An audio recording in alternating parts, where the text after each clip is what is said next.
Bismillahirrahmanirrahim. Assalamualaikum warahmatullahi wabarakatuh. Pemirsa MTA TV dan Anda saudaraku pendengar dimanapun berada, Alhamdulillahirrabbilalamin. Puji syukur kehadirat Allah subhanahu wa ta'ala. Pagi ini kembali kita bisa dipertemukan dalam keadaan sehat walafiat. Tentunya mari kita maksimalkan suara kita pagi hari ini untuk bersama kita belajar, bersama kita mengkaji dalam gelaran Fajar Hidayah sampai nanti pukul 6 pagi kita hadirkan bersama Anda. Tentunya di Selasa pagi, pemirsa, kita akan dibimbing bersama Ustadz Dr. Insinyur Didi Djoko Susilo SDMT IPM yang sudah bersama kita. Assalamualaikum warahmatullahi wabarakatuh, Ustadz. Waalaikumsalam warahmatullahi wabarakatuh. Kabar bagaimana, Ustadz? Alhamdulillah baik, sehat. Mas Ali sehat juga ya? Insyaallah sehat. Alhamdulillah. Kita harapkan Anda, pemirsa, pendengar yang di rumah juga dalam keadaan demikian, dan tentunya kita akan beri kesempatan Anda nanti untuk bergabung bersama kami. Siapkan dulu pertanyaan Anda. Kita akan ikuti paparan dari Ustadz Didi. Silakan, Ustadz. Baik. Bismillahirrahmanirrahim. Innal hamdalillah nahmaduhu wa nasta'inuhu wa nastaghfiruh wa na'udzubillahi min syururi anfusina wa min sayyiati a'malina. May yahdihillahu fala mudhillalah wa may yudlil fala hadiyalah. Asyhadu an la ilaha illallah wa asyhadu anna Muhammadan abduhu wa rasuluh. Allahumma salli wa sallim wa barik ala Muhammad wa ala alihi wa sahbihi ajma'in, amma ba'du. Para pemirsa MTA TV, pendengar Pesada FM, kaum muslimin, muslimat, rahimakumullah. Alhamdulillah, puji syukur kita panjatkan kehadirat Allah subhanahu wa ta'ala atas curahan banyak nikmat yang Allah karuniakan kepada kita. Terkhusus tentu adalah nikmat hidayah iman yang Allah masih tanamkan pada diri kita, sehingga dalam kehidupan ini kita menjadi hamba yang meyakini bahwa Allah subhanahu wa ta'ala adalah Robnya, Tuhannya, penciptanya, yang kemudian mewujudkan penghambaan dirinya kepada Allah subhanahu wa ta'ala. Bersyukur sekali ya, karena tidak semua manusia memperoleh karunia tersebut ya. Banyak orang yang bingung siapa yang mau disembah. Banyak orang tidak tahu dia harus mengabdi, menghamba kepada siapa, sehingga banyak sekali yang kemudian tersesat ya, menghamba kepada dunia, menghamba kepada uangnya, menghamba kepada pekerjaannya, menghamba kepada jabatannya, sehingga lupa saat dia akan kembali pada Allah subhanahu wa ta'ala. Dan kita pahami bersama bahwa setiap yang hidup ini, setiap yang bernyawa dalam kehidupan di dunia ini, pasti ada saatnya kembali kepada Allah subhanahu wa ta'ala.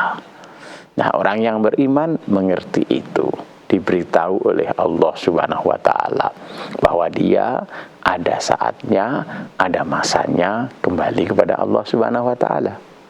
Kalau saat ini kita masih diberi kesempatan hidup oleh Allah subhanahu wa ta'ala, ketahuilah bahwa nanti pasti ada saatnya kembali kepada Allah. Oleh karena itu, kesempatan hidup yang masih Allah karuniakan pada kita, tentu betul-betul kita manfaatkan untuk senantiasa meningkatkan kebaikan-kebaikan kita, meningkatkan amal soleh kita. Selain itu, tentu kita menyadari bahwa kita ini manusia sering lalai, sering salah, sering lupa, kadang-kadang berbuat dosa begitu. Tetapi Allah subhanahu wa ta'ala tahu hambanya sifatnya seperti itu. Oleh karena itu, Allah subhanahu wa ta'ala itu betul-betul memberi jalan bagi hambanya.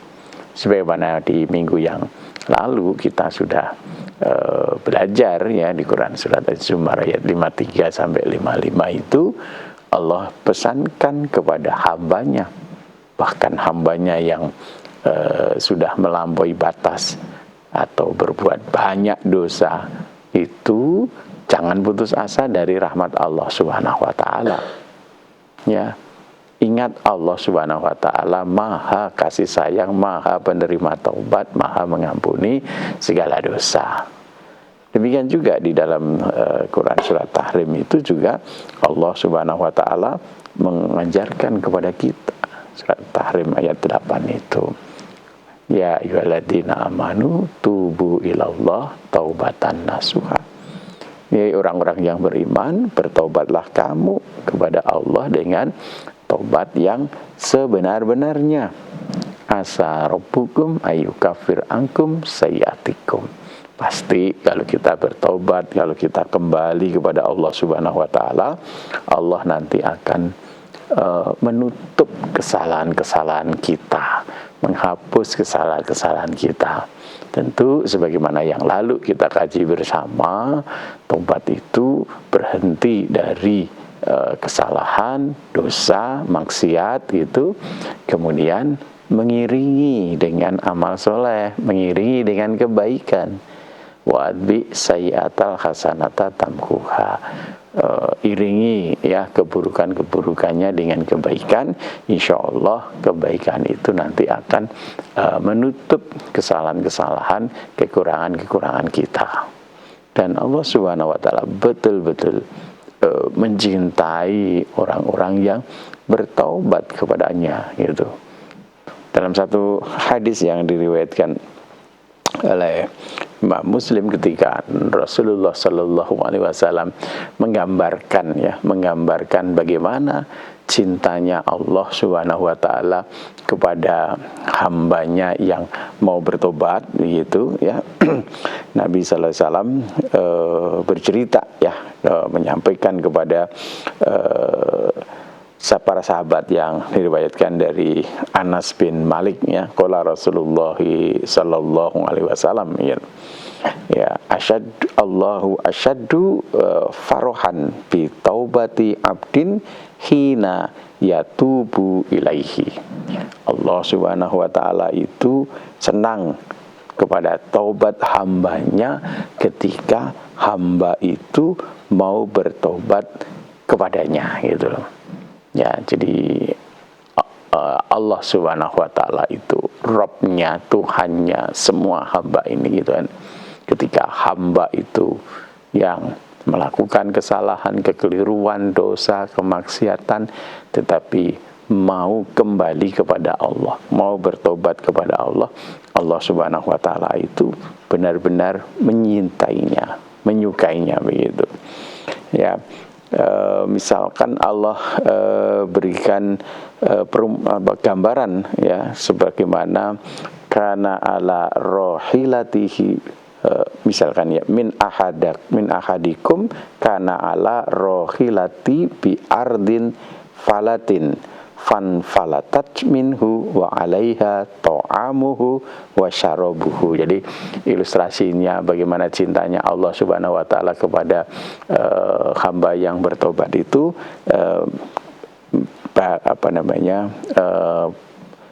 gambarannya ya, itu kan ketika seseorang di antara kalian berpergian naik kendaraan di tengah padang pasir ya, bayangkan seseorang sedang dalam perjalanan di tengah padang pasir itu dengan segala kendaraan dan perbekalannya, lalu kendaraannya itu pergi ya. Nah pada saat itu tentu bayangan kita kendaraannya ya kuda atau onta begitu. Nah itu pergi dengan membawa perbekalannya gitu, meninggalkan si musafir ini sendiri begitu. Nah tentu kebingungan ya, rasa susah dan seterusnya begitu kan, putus asa gitu kan. Karena itu fa ayyisa minha ya, maka fa'ata sajarotan fatto ja'a fi diliha qad aisa min rohilatihi. Maka kemudian dia datang ke sebuah pohon lalu tidur di bawahnya gitu kan. Nah artinya ya sudah, wah gimana ini, perbekalan saya hilang habis itu kan ya, kayak semacam putus asa begitu. Nah dan Jadi untuk kira-kira bisa kembali apa tidak, ya perbekalannya itu sudah, katakanlah harapannya dah nggak ada begitu kan. Nah kemudian sampai, ketika dia kemudian tertidur begitu ya di bawah pohon dalam keadaan bingung, susah begitu, maka kemudian tiba-tiba ya ia terbangun ya. Jadi ketika dia terbangun kemudian dia menjumpai fa'akhoda bihitamiha, maka kemudian dia jumpai binatang kendaraannya itu dan perbekalannya sudah di dekatnya, sudah berdiri di hadapannya begitu ya. Dalam keadaan tadi ya bingung, susah, sampai tertidur begitu. Nah kemudian ketika bangun itu kok kendaraannya sudah muncul di hadapannya begitu ya. Maka kemudian sumaqala min syiddatil farihil, jadi kemudian dia berkata saking saking senangnya begitu, Allahumma anta abdi wa ana rabbuk. Jadi saking senangnya itu, ya Allah engkau adalah hambaku dan aku adalah Tuhanmu gitu. Jadi saking senangnya sampai kebalik begitu, kebalik menyebutnya gitu ya. Jadi luar biasa, orang yang putus asa, kehilangan bekal, kehilangan kendaraan di tengah padang pasir begitu, kemudian dalam kekalutan, kesusahannya, kendaraannya ketemu lagi, perbekalannya ketemu lagi, sampai kemudian ucapannya yang mestinya adalah Allah engkau Tuhanku, Rabbku, aku hambamu, kebalik gitu. Allahumma anta abdi wa ana rabbuk, kebalik sampean ucapannya begitu ya, saking senangnya. Nah itu gambaran ya bagaimana Allah Subhanahu wa Ta'ala mencintai hambanya. Bahkan ketika hambanya berbuat salah, keliru, Allah pun memberikan jalan keluar untuk senantiasa kemudian bertaubat kembali kepada Allah Subhanahu wa Ta'ala. Dan ketika hamba itu mau bertaubat dari kesalahan-kesalahannya, mau bertaubat dari kelirunya, maksiatnya, maka Allah mencintainya, Allah menyambutnya dengan senang hati begitu. Ya, bukan kemudian membencinya, tidak gitu. Ya, tetapi Allah Subhanahu wa Ta'ala bahkan tadi ya dalam hadis yang tadi diilustrasikan gambarannya, kalau orang itu sudah sampai putus asa, apa mungkin ini kendaraan saya kembalikan di padang pasir, hilang, dia nggak bisa temukan gitu. Nah tiba-tiba kembali. Nah saking senengnya ngomongnya kebalik ya, yang harusnya Allahumma anta robbi wa ana abduka itu kebalik, Allahumma anta abdi gitu. Dan maka ini saking luapan senangnya yang membuat jadi kebalik ucapannya begitu. Nah itulah Allah Subhanahu wa Ta'ala, Rabb kita, Tuhan kita ya, senantiasa mencintai hambanya, memberi jalan keluar bagi hambanya begitu, sehingga hamba yang beriman tentunya tidak pernah putus asa dari rahmat Allah, tidak pernah putus asa dari kasih sayang Allah Subhanahu wa Ta'ala. Dalam hadis lain lagi juga Allah Subhanahu wa Ta'ala melalui Rasulnya memberi gambaran kepada kita ya, yang diriwayatkan dari Abu Hurairah itu ya, an Rasulillahi sallallahu alaihi wasallam annahu qala Allahu azza wa jalla, di dalam sebuah hadis qudsi Rasulullah sallallahu alaihi wasallam menyampaikan bahwa Allah Subhanahu wa Ta'ala berfirman, ana indad dhanni abdi bi, saya ini, Allah ini mengikuti persangkaan hambaku, wa ana ma'ahu haitsu yadkuruni, dan aku, Allah itu akan senantiasa bersama hamba itu selama dia mengingat kepadaku ya. Wallahi, demi Allah ya, Allah itu afrahu bi taubati abdi min ahadikum yajidu dilatahu. Jadi Allah Subhanahu wa Ta'ala itu lebih senang kepada taubat hambanya daripada di antara kalian mendapatkan kembali barang-barang perbekalannya dalam perjalanan di padang pasir, ya, misalkan seperti itu. Sama ambil seperti hadis yang tadi kami sampaikan, ya. Jadi luar biasa kita bisa bayangkan kalau seseorang dalam satu perjalanan bekalnya hilang gitu, ya, karena bekal itu penting di dalam perjalanan gitu. Nah, ketika bekal hilang, dicari-cari kemana-mana nggak ketemu, padahal keadaannya di seberang pasir, mau minta tolong kepada siapa udah nggak ada begitu, mau cari kemana sudah sepanjang mata melihatnya udah nggak ada barangnya begitu. Tahu-tahu tiba-tiba ketemu kembali. Itu luar biasa kebahagiaannya, kesenangannya. Dan itu Allah gambarkan, ya, bagaimana Allah Subhanahu wa ta'ala menyukai, mencintai hambanya yang mau bertobat kepadanya. Oleh karena itu, para pemirsa MTA TV, pendengar Pesada FM, ketika Allah Subhanahu wa ta'ala masih bangunkan kita, ya, di pagi hari ini, mari kita maknakan berarti Allah Subhanahu wa ta'ala masih memberi peluang kepada kita untuk memperbaiki kesalahan-kesalahan kita, untuk berhenti dari dosa-dosa kita, untuk meningkatkan amal soleh kita, gitu. Karena langkah ketika kita taubat itu, ya, berhenti dari kesalahan, berhenti dari kekeliruan, tidak mengulangi, kemudian mengiringi dengan kebaikan, gitu.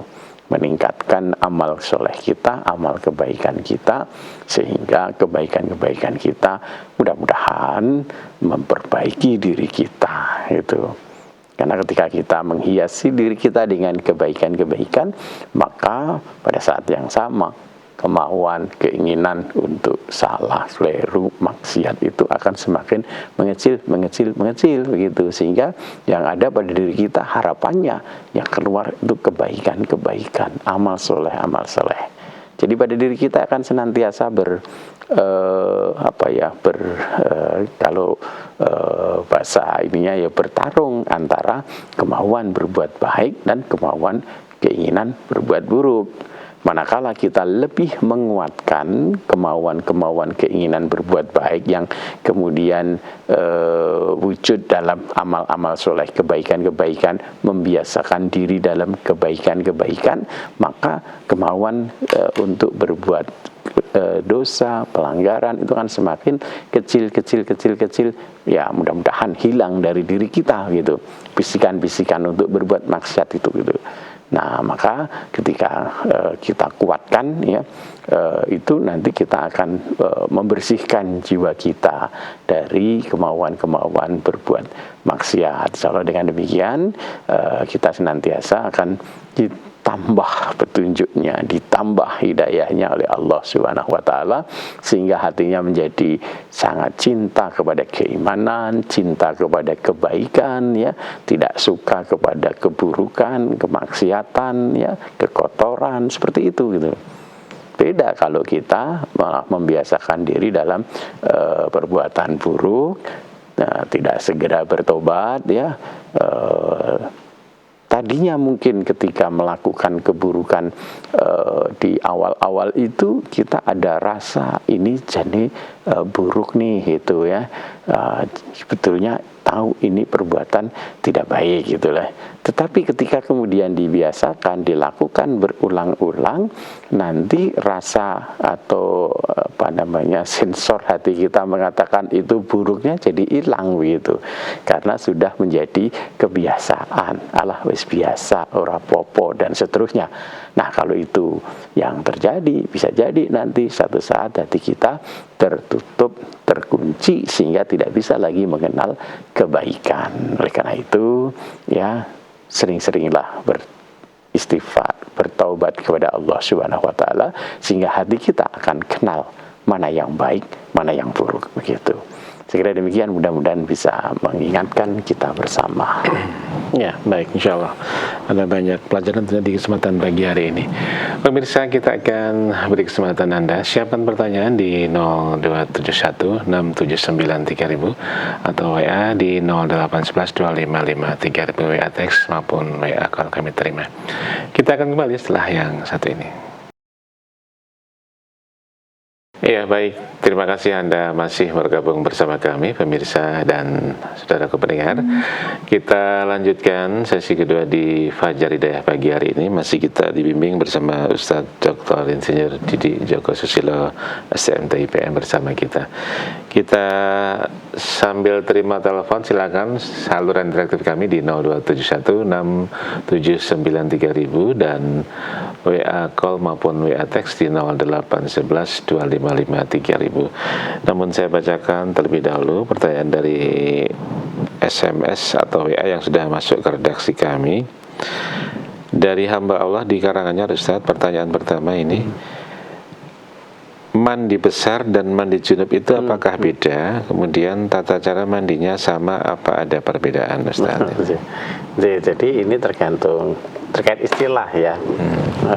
Mandi junub atau mandi janabat, nah itu istilah syar'i di dalam agama kita ya, mandi yang disyariatkan bagi orang yang berhadas besar.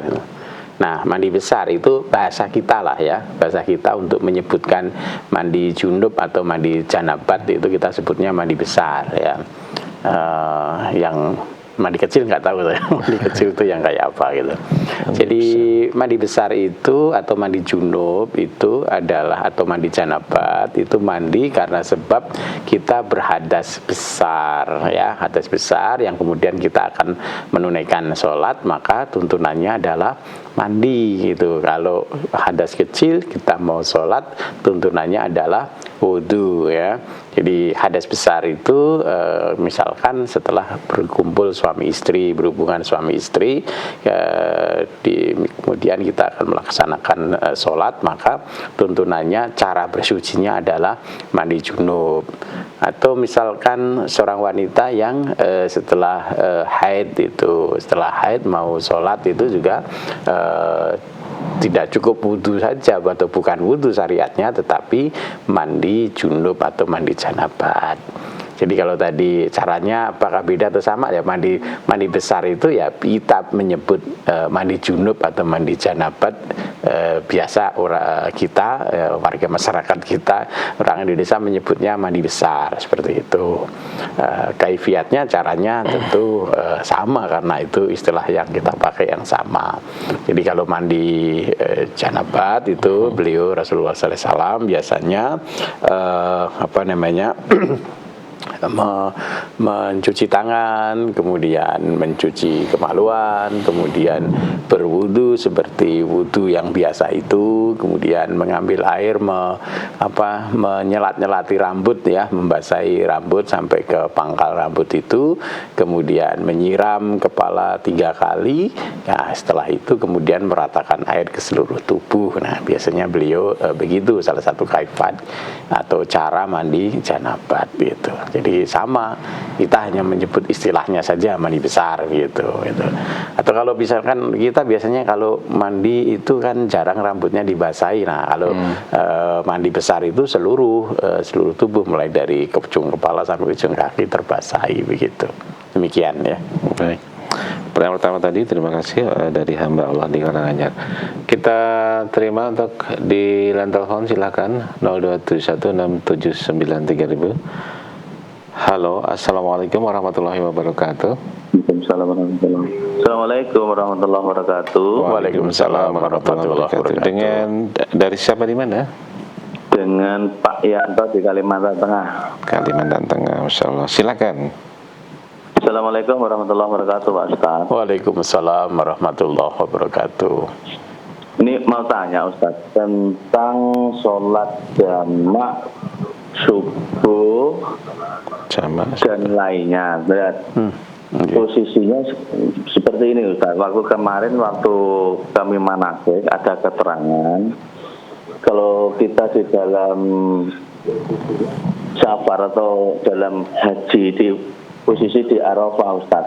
Yeah. Sholat yang maghrib sama isya kan bisa dijamak. Nah, terus kalau sholat subuh itu katanya kemarin disampaikan tidak ada sholat sunnah, posisinya kan kita musafir. Mohon dijelaskan Ustaz, apakah masih ada sholat fajarnya apa tidak? Katanya kemarin disampaikan tuh tidak perlu sholat sunnah katanya kita dalam posisi musafir. Mohon dijelaskan Ustaz. Terima kasih. Assalamualaikum warahmatullahi wabarakatuh. Waalaikumsalam warahmatullahi wabarakatuh. Ya, jadi memang kalau seorang musafir itu boleh menjamak, boleh mengqashar kan begitu. Termasuk misalkan safar untuk haji itu kan juga boleh menjamak, boleh mengqashar. Jadi jamak itu sholatnya dikumpulkan ya. Nah, menurut syariat yang dikumpulkan ya sholat duhur dengan asar dikumpulkan ya. Bisa di waktu duhur namanya jamak takdim, di waktu asar namanya jamak takhir. Sholat maghrib dengan isya itu sama ya, boleh dikerjakan di awal, di waktu maghrib namanya jamak takdim, di waktu isya namanya jamak takhir. Kalau qashar itu diringkas sholatnya yang 4 rakaat jadi 2 rakaat. Kemudian memang dalam riwayat-riwayat ketika Rasulullah SAW menjamak duhur asar, menjamak maghrib isya, beliau tidak melaksanakan sholat sunnah. Tetapi untuk sholat sunnah fajar itu Rasulullah SAW biasa kerjakan itu. Baik dalam waktu safar pun beliau mengerjakan itu. Jadi kalau misalkan kita sholat ketika kita sedang safar mau mengerjakan sholat fajar, sholat sunnah 2 rakaat sebelum subuh pun tidak mengapa. Tapi tetap saja hukum dari sholat sunnah fajar itu ya hukumnya tetap sunnah, tidak wajib begitu ya. Tapi kalau misalkan di dalam safar tetap kita kerjakan itu Rasulullah SAW biasa begitu untuk sholat sunnah fajar. Kalau itu kan rawatibnya sholat subuh ya. Tapi kalau misalkan di sholat duhur asar, beliau tidak mengerjakan sholat qobliyah maupun ba'diyahnya. Beliau biasanya jamak dan diqashar ya, 2 rakaat salam, 2 rakaat salam, misalkan duhur dengan asar, atau maghrib dengan isya 3 rakaat maghribnya, 2 rakaat isyanya. Demikian ya. Baik, Pak Yanto yang di Kalimantan Tengah, terima kasih. Kita beri kesempatan di belakang Pak Yanto, ada siapa yang sudah siap? Halo, assalamualaikum warahmatullahi wabarakatuh. Terima kasih. Kita beri kesempatan di belakang Pak Yanto, ada siapa yang sudah siap? Assalamualaikum. Sudah bergabung, silakan.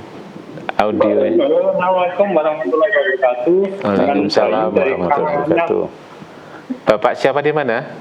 Dengan Bayu dari Karanganyar. Pak Bayu Karanganyar, silakan Pak Bayu. Begini Pak Ustadz, Assalamualaikum warahmatullahi wabarakatuh. Waalaikumsalam warahmatullahi wabarakatuh. Saya kan kepinginnya ibadah itu kan yang terbaik. Artinya mungkin dari segi nominal, kemudian dari segi nilai ibadahnya itu juga paling tinggi.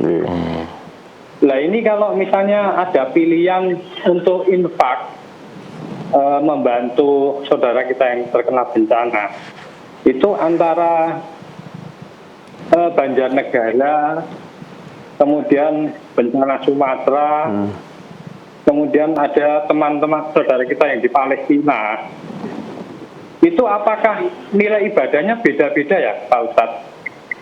Mohon dipilihkan mana yang terbaik. Dengan pertimbangan apa atau dengan dasar apa, minta penjelasan atau pencerahan. Begitu aja Pak Ustadz pertanyaan saya. Terima kasih. Assalamualaikum warahmatullahi wabarakatuh. Waalaikumsalam warahmatullahi wabarakatuh. Jadi kalau tuntunannya secara umum Allah Subhanahu wa taala, Rasulullah sallallahu alaihi wasallam perintahkan kepada kita, fattaqullah mastata'tum. Bertakwalah kamu dengan segenap kemampuan kamu, itu kan. Beliau juga sampaikan, idza matukum bisya'in fatu minhu mastata'tum. Kalau aku perintahkan sesuatu, maka kerjakanlah semaksimal kamu, begitu.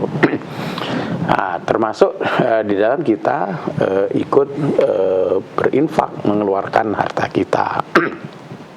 Tentu ketika kita mengeluarkan harta kita itu sesuai dengan kemampuan kita. Allah perintahkan seperti itu, jangan bakhil. Kalau memang Allah Subhanahu wa taala beri kita kemampuan lebih, maka keluarkanlah lebih. Kalau Allah beri kemampuan sedang, ya keluarkan sedang. Kalau sedikit, keluarkan sedikit gitu. Yang penting kita jangan lewat kesempatan-kesempatan untuk berbuat baik. Yang penting membangun jiwa kita menjadi jiwa-jiwa orang yang senang berbuat baik. Kaitannya dengan harta, kita mendidik diri kita menjadi orang yang senang menginfakkan harta kita. Gitu. Bukankah di dalam Quran surat Al-Imran ayat 133, 134 itu juga Allah mengajarkan kepada kita ketika Allah mendefinisikan orang yang bertakwa. Disebut di situ alladzina yunfikuna fisyarra'i wad-dharra. Orang yang bertakwa itu adalah orang-orang yang menginfakkan hartanya baik di waktu lapang maupun sempit, ya. Jadi prinsipnya jiwa-jiwa yang senang berinfak itulah yang insya Allah akan memperoleh predikat sebagai hamba yang bertakwa. Itu masalah. Misalkan ada seruan, misalkan datang seruan awal dulu, mana ini? Oh, ini ada saudara kita yang terkena bencana longsor di Banjarnegara. Nah, ketika diseru itu hati kita terpanggil, ini saya infakkan sebagian harta kita. Ketika kemudian ini ada saudara kita di Palestina perlu uluran tangan kita perlu ikut terlibat di sana, kita ada, ya keluarkan gitu. Kemudian misalkan berikutnya ada seruan panggilan lagi sabilillah membantu saudara kita di Aceh, misalkan itu. Wah, ini sudah saya keluarkan kemarin, ini tinggal sedikit, yang sedikit itu yang kita keluarkan itu pun juga tidak masalah gitu. Allah melihat proses bagaimana kita berjuang mengalahkan hawa nafsu kita untuk menjadi hamba-hamba Allah yang tidak bakhil, mestinya begitu. Maka Nabi SAW dalam satu riwayat pun juga memberikan kabar gembira kepada kita gitu kan. Jadi nilai di sisi Allah Subhanahu wa taala nanti tidak sekedar dilihat dari kuantitas jumlahnya banyak begitu, tidak gitu. Tetapi betul-betul proporsional sesuai dengan kemauan, kesungguhan kita untuk taat kepada Allah. Maka Nabi mengibaratkan, jadi infak 1 dirham bisa mengalahkan infak 100 dirham di sisi Allah pahalanya gitu. Nah, kenapa kok bisa begitu? Karena infak 1 dirham ini dikeluarkan oleh seseorang yang hanya punya harta 2 dirham. Kalau seseorang punya harta 2 dirham, itu dia berani atau dia bersungguh-sungguh mengeluarkan 1 dirhamnya untuk sabilillah, maka bisa kita proporsi separuh dari hartanya dia gunakan untuk sabilillah itu. Maka luar biasa ini kesungguhannya, luar biasa kemauannya untuk taat kepada Allah. Nah, sebaliknya yang 100.000 dirham itu, dia itu di rumah punya perbendaharaan harta yang banyak begitu. Sehingga kalau 100.000 dirham itu dia tinggal ambil kecil, ya sudah gitu aja. Dia masih punya banyak begitu. Nah, maka dari sini kita belajar Bapak betul bahwa ketika kita mengeluarkan harta, kita berusaha berikhtiar untuk keluarkan yang terbaik. Terbaiknya dalam koridor mastata'tum kita gitu, sesuai dengan kemampuan kita begitu. Nah, sehingga yang harus kita tata itu adalah kesiapan hati kita untuk taat, untuk takwa kepada Allah Subhanahu wa taala. Begitu ada seruan ini, siap hatinya tidak bakhil gitu kan. Begitu ada ini, siap hatinya tidak bakhil gitu. Ikut senantiasa dalam kebaikan-kebaikan. Nah, kalau begitu betul-betul lah kita menjadi hamba-hamba Allah yang mencintai sabilillah, mencintai jalan-jalan Allah Subhanahu wa taala. Seperti itu Bapak. Jadi misalkan ada panggilan untuk ayo ini kita bantu tolong saudara-saudara kita di Banjarnegara, Alhamdulillah ikut. Ayo ini tolong bantu saudara kita Palestina, ikut. Ayo ini tolong bantu saudara-saudara kita yang ada di Sumatera Barat, Sumut dan Aceh, ikut. Begitu Pak, hatinya ringan, ya, enteng gitu. Yasrah sadrahu lil Islam. Ya, kita ringankan hati kita untuk setiap seruan-seruan kebaikan gitu. Nah, kemudian perkara jumlahnya berapa? Ya Mas Tatutum kita begitu. Kalau dalam kita pengeluaran harta itu yang pertengahan gitu kan ya, gitu kan, pertengahan, tidak berlebih-lebihan sehingga kemudian kita menjadi kekurangan juga tidak bakhil, hartanya kita simpan untuk persediaan kita sendiri dan keluarga kita juga tidak gitu, yang pertengahan gitu, insya Allah itu yang baik ya. Kan kemudian banyak keluarkan tapi kemudian untuk kebutuhan keluarganya tidak tercukupi, nah itu juga kurang baik begitu. Jadi yang pertengahan, yang penting hatinya tadi, kalau kaitannya dengan pengeluaran harta, insya Allah tidak bakhil. Nah seperti itu gitu. Kalau bakhil, yang rugi ya kita sendiri. Demikian Bapak ya. Baik, demikian Pak Bayu di Karanganyar. Pertanyaan terakhir Ustadz, ini dari WA tertulis Ustadz, dari Ibu Yuni di Kulon Progo. Ustadz, besok hari Kamis pas tanggal 25 Desember apakah kita diperbolehkan menjalankan puasa Senin Kamis Ustadz? Lah apa hubungannya 25 Desember dengan syariat puasa Senin Kamis itu ya. Jadi tidak ada hubungannya Ibu. Kalau kita biasa puasa Senin Kamis mau tanggal 25 Desember, tanggal 30 Desember ataupun mungkin 1 Januari itu ya tidak masalah itu. Kalau hari libur tanggal 2 mungkin tanggal 25 kan hari libur ya, tanggal merah itu kan tanggal karena libur di kita, di negara kita atau di masyarakat kita begitu. Tapi kalau kaitannya dengan ibadah puasa ya, yang sesuai dengan syariat agama kita, puasa yang dilarang kapan? Puasa yang dilarang itu misalkan pada saat hari raya, itu hari Idul Fitri, 1 Syawal, Idul Adha, 10 Dzulhijjah, itu larangan, tidak boleh. Hari Tasyrik 11, 12, 13 ya, itu yang larangan-larangan tidak boleh. Kalau 25 Desember tidak ada larangan untuk tidak berpuasa. Jadi monggo silahkan kalau mau berpuasa gitu ya di tanggal, karena Senin kemarin sudah berpuasa, kemudian nanti tanggal Kamisnya tanggal 25 Desember puasa, tidak apa-apa, nggak ada larangannya gitu. Itu mudah-mudahan bisa dipahami.